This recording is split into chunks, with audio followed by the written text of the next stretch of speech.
Μάκης. Και κάποιος άλλος. Ποιος? Αυτός που την ποθεί, που τη γουστάρει. Που το έχει αποθυμένο μαζί της. Μάλλον αποθυμένο μαζί σου έχει αυτός που εννοείς. Καιρό τώρα το υποψιαζόμουν. Αλλά πια έχω σιγουρευτεί.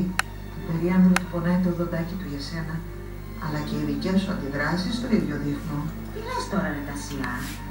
Δεν είναι τυχαίο αυτό που λένε ότι τα ετερόνυμα έλκονται. Έννοια σου εκείνον τον ελκύει οι άλλοι.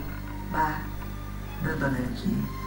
Το πολύ πολύ να τον δημιουργήσει κανένα ελκύει. Το έχει, τα δείχνει, αλλά δεν έχει τέτοιο.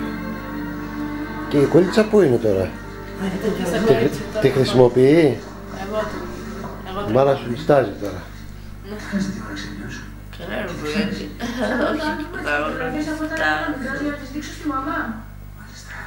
Η Δήμητρα, Δημήτρη να σου φωνήσει πια. είδαμε και το βίντεο στο τέτοιο, που χόρευες.